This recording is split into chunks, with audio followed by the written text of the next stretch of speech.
Yo, what's up? Good morning guys, Chris TV. Welcome back to my channel. Again guys, today is Thursday, June 13. Walang pasok hapon mga opisina at mga guys kasi Independence Day. So, mayroon ako dito guys na dito guys sa breeder ko ng mga feeder yan dito sa aking sa tabi ng kalsada. Yan ang ating mga breeder guys. So, maraming puti-puti dyan guys kasi maraming sako. Mayroon kasing sako dyan nahulog na dahil marumi. Ano natin? Kukuhanin natin muna yan. Sana yun? Lilinisin natin muna to guys yun. Ang dami kasing ng sako to guys, sako. Na bulok na yung lumang sako. Yan. Yan yung ating mga breeder guys yan. Actually dalawang tab kasi dyan ang breeder natin na feeder.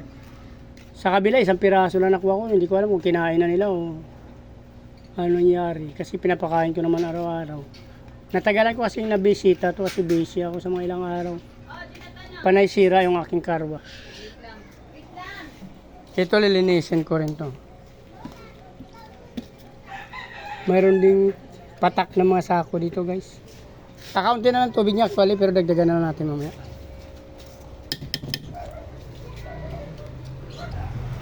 Ito pala guys yung nakuha ko ng mga fry, ang dami. Doon sa isang tub. Yan.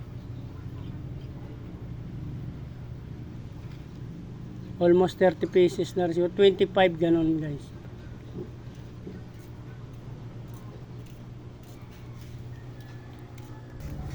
Dito naman sa kabila yung katabi niya kasi malalaki na to yan oh. Yung ating black moose ko yan guys yan.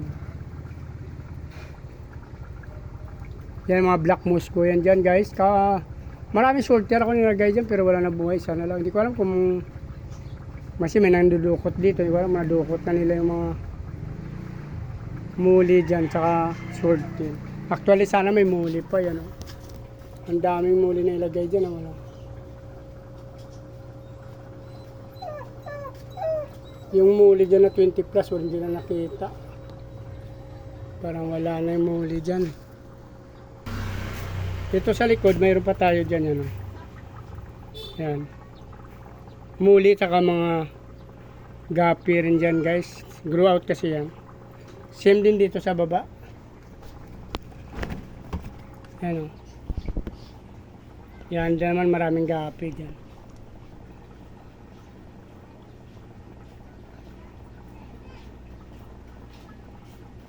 Actually, mga 2 buwan na yata yan dyan sila guys yan.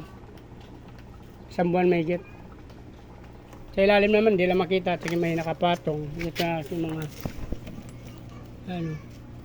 Mayroon ako dyan mga bita guys.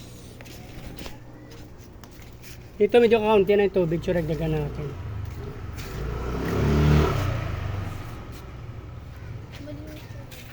Ayan. Ayan, feeder dito guys oh. May nakuha ko dito isang piraso lang.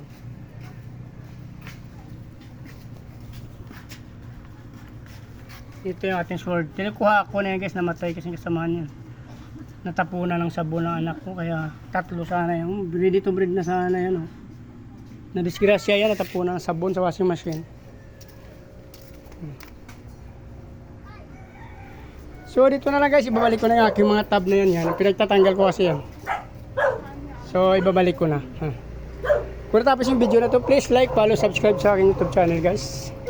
Sama nyo na rin notification bell para updated kayo sa mga video na in-upload natin araw-araw. Maraming salamat sa patuloy support at panonood ng mga video guys. Pakipollow nyo na rin yung aking Facebook page, Chris Molino guys. Maraming salamat at mabuhay kayo hanggang gusto nyo. Bye!